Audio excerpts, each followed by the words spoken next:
이렇게. 그 다음에 이제 그 차일드에 보면은 여기 있죠. 자, 어린이자 A씨가 있고 F씨가 있죠. A씨는 수능적인 착한 어린이, F씨는 자유분방한, 자, 천진난만한 이제 자유분방한 어린이인데, 이제 우리 이제 아까 이명숙 선생님은 F씨가 강해요. 앞에서 막 율동도 잘하고 또 웃기기도 하고 무대와 하나가 돼서 그냥 막 퍼포먼스를 일으켜요. 이런 거는 뭐죠? F씨가 발달돼 있다는 이야기죠. 맞습니까? 네. 근데 어떤 사람 앞에 놓으면은 막 쭈삣쭈삣하고 말하기도 힘들고 막 그러니까 그러다 놓은 보리자루처럼 이렇게 있을 수가 있어요. 우리 센터 오는 분들 대부분 그래요. 이분들은 어때요? F씨는 약하고 A씨가 강한 거지. 수능적 어린이죠. 수능적 어린이. 착한 어린이가 커져 있다는 이야기입니다. 그럼 우리가 어떻게 해야 될까요? 바로 NP를 강화시키고 F씨를 강화시켜야 되겠죠? NP를 강화시키기 위해서는 나를 사랑하는 마음을 키우고 나를 따뜻거려주고 나를 이해해주고 존중해주고 이렇게 나한테 사랑을 주는 그런 힘을 키워주고, FC는 또 뭐죠? 앞에 나와가지고 나를 있는 그대로 표현하는, 무대에서 자유롭게 나를 표현하는 그런 훈련을 해야 된다는 겁니다. 첫 만남 훈련도 해야 되고요, 스피치 훈련도 해야 되고요. 오늘 또 주고받는 훈련 많이 했죠? 여기 이렇게 이제 자기를 표현하는 훈련들이 많이 중요하다는 뜻입니다. 여기까지 이해되셨나요? 자, 이렇게 어릴 때 사랑받지 못하면 우리가 총체적인 난국에 빠집니다. 자, 총체적인 난국의 대표적인 건 바로 이제 마음의 구멍입니다. 이제 부정적 증상, 제한적 신념이 대표적으로 마음의 구멍과 연결되는데, 우리 시골에 가면은 창호지문이 있어요. 한옥집에. 겨울 동지 석달에 창호지문에 구멍이 뚫리면 어떤 바람이 들어오죠? 황소바람이 들어와요. 황소바람이. 그래서 우리는 그 바람이 안 들어도 구멍을 막아야 되잖아요. 창호지문을. 우리도 이렇게 사랑받지 못하잖아요. 그 마음에 구멍이 뚫리는 거예요. 이건 이제 우리는 방어기제라고 그래요. 방어기제. 어릴 때 부모한테 심하게 부지런 들었던 기억이 있거나 윽박 지어서 이제 신체 체벌 당했던 기억이 있거나 학교 다닐 때 선생님한테 또 부지런 들었던 기억이 있거나 창피 당한 기억이 있거나 그러잖아요. 그러면 사람들 앞에 창피 당하는 게 너무 힘이 드는 거죠. 그래서 두 번 다시 난 그 아픔을 경험하고 싶지 않아. 그 고통을 받고 싶지 않아. 그래서 완벽주의에 빠진단 말이야. 완벽주의. 나는 잘해야 돼. 나는 실수하면 안 돼. 나는 긴장하면 안 돼. 난 남들한테 인정받아야 돼. 무시당하면 안 돼. 자, 이런 완벽주의 성향으로 이제 간다는 거죠. 그게 이제 우리 자율신경계에 또 혼란을 일으켜요. 자율신경계는 교감신경계와 부교감신경계로 이루어져 있는 거 아시죠? 자, 교감신경계는 짧은 호흡 상태고 부교감신경계는 긴 호흡 상태예요. 자, 우리가 사랑을 받지 못하고 이 마음에 구멍이 뚫리잖아요. 부정적 정서나 제한적 신념이 있잖아요. 그러면 남들은 편안한 상황인데 나는 호흡이 짧아지면서 긴장, 떨림 모드로 가는 겁니다. 불안 모드로 가는 겁니다. 불안 모드. 남들은 편안하게 앞에 놓으면 말을 잘하는데 나는 앞에 놓으면 긴장되고 떨리는 거예요. 이 불안 모드죠. 남들은 사람들 처음 만나더라도 이야기도 잘하는데 난 처음 사람 만나잖아요. 처음 사람 만나면 불편하고 불안한 거죠. 부담스러운 거죠. 그래서 대인 공포증, 발표 불안증, 무대 공포증, 뭐 이렇게 사람에 대한 사회적 공포에 대한 두려움을 갖고 있는 거예요. 이게 이제 어릴 때 사랑받지 못한 마음의 구멍 때문에 일어나는 겁니다. 자, 여기에 이제 뭐 작게 보면 발표 불안증이 대인 공포증이지만요, 좀 심하면 언둔형 외톨이, 히키코모리, 또는 조현병, 빙의 증상, 집 밖에 안 오는 애들이 참 많잖아요. 그죠? 다 그런 거죠. 근데 이제 이 교감신경계와 부교감신경계는 사실은 정말 이게 자연스러운 현상이거든요. 우리가 처음 뭐 불편한 상황에 가면은 긴장되고 떨리는 건 당연한 일이잖아요. 그러다가 어느 정도 시간이 지나면은 편안한 상태가 되잖아요. 이거는 온오프 스위치하고 똑같거든요. 우리 그 보일러 장치에 보면은 온도를 27도에 맞춰놨다고 한번 생각해 볼게요. 27도 아래로 떨어지면은 불이 켜지고 27도 위로 올라가면 불이 꺼지고, 이게 온오프 스위치 장치잖아요. 맞아요? 우리 신체의 온도도 예를 들어서 좀 불편한 상황이면은 스위치가 켜져서 긴장 떨림 모드로 가고, 편안해지면은 편안한 모드로 가고, 이게 맞잖아요. 근데 이게 문제는 뭐냐면 이거 이제 교감신경계 감인 반응이에요. 남들은 편안한 상황인데 나는 불편한 거죠. 남들은 불이 꺼져 있는데 나는 불이 켜져 있는 거예요. 교감신경계. 남자는 편안하게 휴식을 취하고 있는데 나는 긴장 모드에서 막 온몸이 곤두서 있는 거죠. 에너지가 막 소진되는 거죠. 자, 여기 한 공간에 같이 있는 데 있잖아요. 다른 사람은 다 편안하게 생각하는데 나 혼자만 불편하다면 어떻게 될까요? 나 혼자만 긴장 모드에 있다면? 어떤 사람이 이렇게 앉아있는 것도 힘든 사람이거든요. 실제 그런 사람이 있어요. 앉아있는 것도 힘들어하는 사람. 그게 교감신경의 과민부다 반응이라는 거죠. 그럼 이제 그런 사람 이런 게 있죠. 뇌가 뭐 불면 어지럼증을 가질 수가 있고요. 심장이 빨리 뛰고 위장에 소화불량이 일어날 수가 있고 위염이 생길 수도 있고요. 변비 설사가 생길 수도 있고요. 손발이 차거나 저릴 수가 있고 뭐 근육이 긴장되고 두통, 가슴 압박감이나 떨림, 목에 인물감이 있을 수도 있고 입이 마르거나 뭐 침이 마르거나 호흡이 빨라지거나 뭐 이런 상태. 이런 상태가 자, 보통 편안한 상태에도 내가 이런 상태가 일어난다면은 교감신경계 과민 반응이다 이렇게 보시면 되고, 그거는 바로 어릴 때 이렇게 사랑의 상처를 경험한 경우다. 여기까지 이해되십니까? 그래서 이런 경우는 반드시 NLP 치료나 체면 치료를 받아야 돼요. NLP 치료, 체면 치료를 받아가지고 어릴 때 사랑의 상처를 치유를 해야 됩니다. 치유를. 글자 잘 안 보이죠?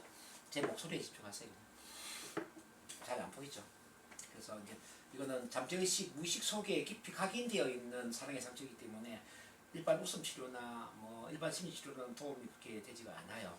반드시 체면 치료, NLP 치료를 통해서 각인되어 있는 과거의 최초 원인을 심리 치료를 해야 됩니다. 의외로 이런 사람들이 많이 있다라는 걸 여러분들 좀 이해를 하시면 좋겠고요. 자, 이렇게 자아 개념은 각인이 되는데 이제 종합 정리입니다. 권위적인 인물 강도 반복. 무슨 이야기냐면 권위적인 인물로부터 충격적인 느낌을 불러일으키는 부정적인 말을 반복해서 듣게 되면 무의식 속에 부정적인 자아 개념이 프로그래밍 된다는 거죠. 이거는 그 반대도 가능해요. 그 반대도. 권위적인 인물로부터 충격적인 느낌을 주는 긍정적인 말이 아니라 부정적인 말이 아니라 긍정적인 말이잖아요. 막 칭찬해 준다든지 엉덩이 두드려 준다든지 뭐 이렇게 나한테 긍정적인 말을 해요. 그것 또한 긍정적인 자아 개념이 프로그래밍 되는 거죠. 그래서 여러분들 오후에 이제 뭐 연습 한번 해보겠지만 여러분들한테 막 칭찬이나 긍정적인 말을 했던 그런 분이 분명히 한 명 이상 있을 거예요. 그 사람 좀 찾아야 됩니다. 자, 저의 경우에는 저희 어머니가 이제 그런 역할을 많이 했어요. 우리 동문이는 사막 한가운데 내놓더라도 살아서 돌아올 놈이다. 얼마나 강력한 말입니까? 진짜 강력하죠. 그 이야기를 한두 번 들은 게 아니에요. 그래서 나는 어디 가더라도 나는 살아서 돌아올 강한 사람이라 생각을 많이 했어요. 그런 이야기 자주 듣다 보니까 자기 개념이 제가 어떻게 되겠어요?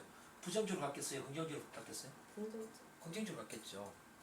그리고 우리 중학교 1학년 때 저를 가르치는 저 이명희 선생님이라고 국어 선생님이 계신데 그 선생님이 항상 이런 이야기 했어. 동문아, 내가 시골 그 옥종중학교에 처음으로 부임을 해가지고 너를 만난 게 최고의 행운이다 이런 이야기를 했어요. 저를 만난 게 최고의 행운이다 그랬어요. 저를 그렇게 이제 인정을 했어요. 너는 20세기의 마지막 선비다 그러면서 아니 최고의 찬사죠 뭐. 내 친동생 삼고 싶다 그러면서 그분이 이제 동생이 4명이 있었는데 동생이 그렇게 다 말썽꾸러기였어요. 동생이. 근데 저보고 친동생 삼았으면 좋겠다. 그렇게 그때 저를 좋아했는데, 근데 그런 말을 반복 듣다 보면은 긍정적인 자아 개념이 만들어지겠죠. 내가 진짜 괜찮은 사람이구나 이렇게 우리 선생님 나를 이뻐해 주는데, 그게 지금까지 남아 있더라는 거죠. 근데 그 반대로 대부분 이제 부정적인 말을 많이 듣잖아요. 너까지 이렇게 뭘 하려고 그래? 너까지 이렇게 뭐 커서 뭐가 되려고 그래? 이 사고 묵지 언제 사람 될래? 이런 이야기 많이 듣잖아요. 그런 것들이 이제 다 자아 개념으로 연결되는 거예요. 문제는 뭐냐면 일단 자아 개념이 프로그래밍 되면 마치 레코드판의 홈처럼 실제 경험을 통해서 그 자아 개념이 옳다라는 것을 검증하려고 한다. 검증. 이게 문제죠. 내가 사고뭉치라고 믿어버리잖아요. 그럼 사고를 치면서 그걸 검증하려고 해요. 내가 머리가 안 좋다고 믿어버리잖아요. 공부를 안 함으로써 머리가 안 좋다는 걸 검증하려고 한다는 거죠. 요게 이제 문제죠.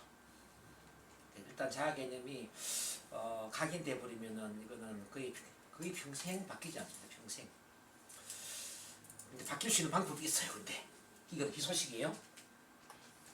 마음의 프로그램은 수정될 수 있다. 한번 읽어보겠습니다. 자, 마음의 프로그램은 수정될 수 있다. 수정될 수 있다. 시작. 마음의 프로그램은 수정될 수 있다. 업그레이드 될 수 있다. 업그레이드 될 수 있다. 재설정될 수 있다. 재설정될 수 있다. 어떻게? 자, NLP, 최면, 영상 뭐 이런 프로그램으로서 다시 수정될 수 있다는 뜻입니다. 자, 그럼 어떻게 수정할 것인가? 말해 지금부터 이제 사랑의 기술을 훈련하시면 돼요. 사랑의 기술을 훈련하시면 돼요. 자, 사랑의 기술을 훈련하기 위해서는 자 보세요. 자, 위대한 사랑을 프로그래밍하기 위해서 의식과 무의식의 두 가지 통합이 필요합니다. 의식 차원에서는 결단을 내리고 관심과 노력을 기울여야 됩니다. 아, 내가 이렇게 살아서는 안 되겠구나. 이게 내가 아니구나. 내가 너무 에고자에 지배를 받았구나. 내가 과거에 상처받은 경험에서 나를 바라보고 있구나. 초월적인 자아가 아니라 현상적인 자아에서 나를 바라보는 거 이걸 깨달아야 돼요.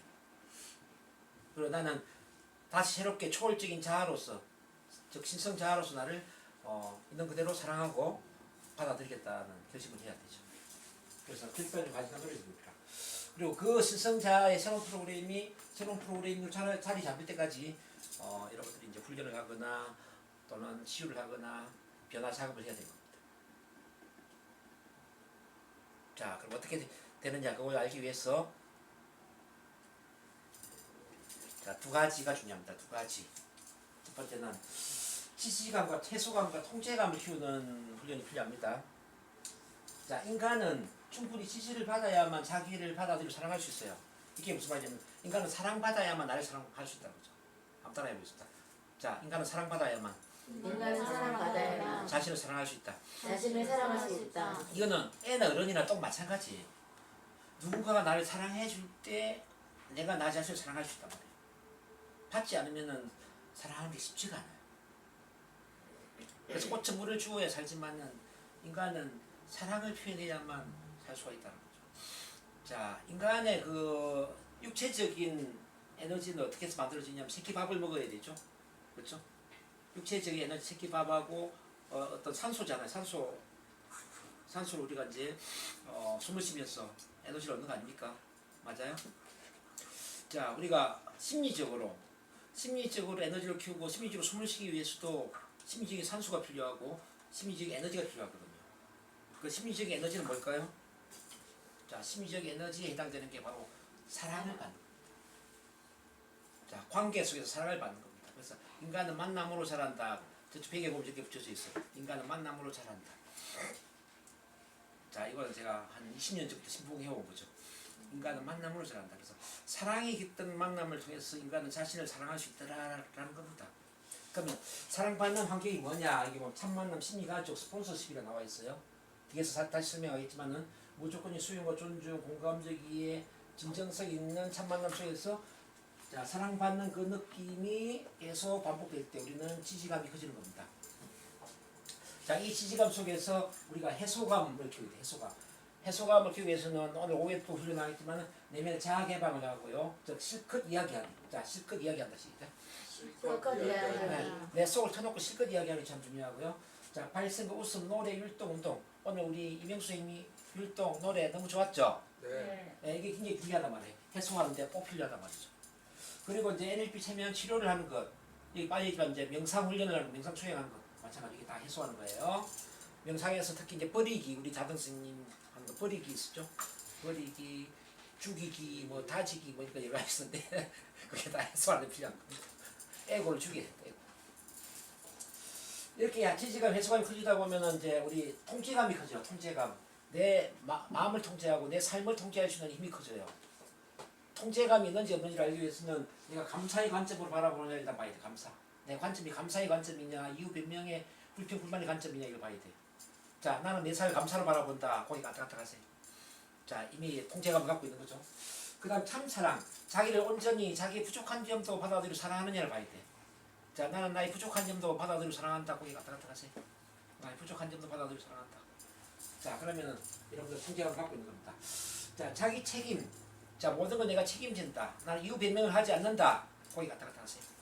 이유 변명을 하지 않으면 책임을 지고 있는 거거든요. 그 다음에 이제 자기 다움이 참 중요한데요. 나는 남들과 비교 경쟁하지 않는다. 거기 갔다 가세요. 자, 비교 경쟁하지 않고 나는 나의 일을 하고 있다. 나의 삶을 살고 있다. 라고 생각하면 자기 도움이에요. 이제 많은 분들이 의외로 남들과 비교하는 삶을 산다고 해요. 남의 눈의 잣대에 의해서 옷을 입고 그 잣대에 의해서 일을 하고 잣대에 의해서 자동차를 타고 뭐 이런 거. 남의 눈치를 보면서. 우리 기계 부수품이 아니잖아요. 그래서 남의 잣대에 영향을 받느냐, 즉 비교 경쟁을 하고 있느냐 아니면은 거의 관계없이 나답게 나답게 말하고 나답게 행동하고 나답게 인식을 살고 있느냐 이건 또 다른 차원이죠. 그러면서 이제 의미 있는 비전과 사명이 있느냐 이걸 말이죠. 의미. 나는 돈만을 벌기 위한 인생을 살고 있느냐, 돈을 뛰어넘어서 나 자신을 위하고 이 세상을 위한 삶을 살고 있느냐를 봐야죠. 앞서 오전에 제가 이야기했죠. 나에게 최선인 것이 다른 사람에게도 최선인 삶을 살고 있느냐 이걸 봐야 돼. 난 나에게만 최선인 삶을 살고 있느냐, 아니면 남에게도 최선이 되고 나에게도 최선이 되는 이 세상에도 최선이 되는 그런 일을 하고 있느냐, 어떤 것 같아요? 나는 그런 것 같아 보니까 같은 것 같습니다. 그러면 여러분도 의미 있는 삶을 살고 있죠. 의미라는 딴 게 아니에요. 의미라는 건 간단해. 자, 나에게 최선이 너에게도 최선이 된다 이거죠. 왜 이게 중요하다고 그랬죠?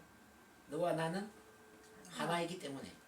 그래서 너와 나는 하나이기 때문에 너에게도 최선이 되는 게 나에게도 최선이 되고 나에게도 최선이 되는 것이 너에게도 최선이 되는 그런 삶을 살 때 의미 있는 삶이 된다는 거. 이게 바로 이제 통제감이거든요. 이걸 키우는 게 중요하고 이제 그 다음에는 감정의 레시피를 지금 또 이해를 좀 해봐야 됩니다. 감정의 레시피 요까지 하고 좀 시도를 할게요. 감정의 레시피는 우선 첫 만남 스폰서십이 맨 중심에 들어간다는 거. 첫 만남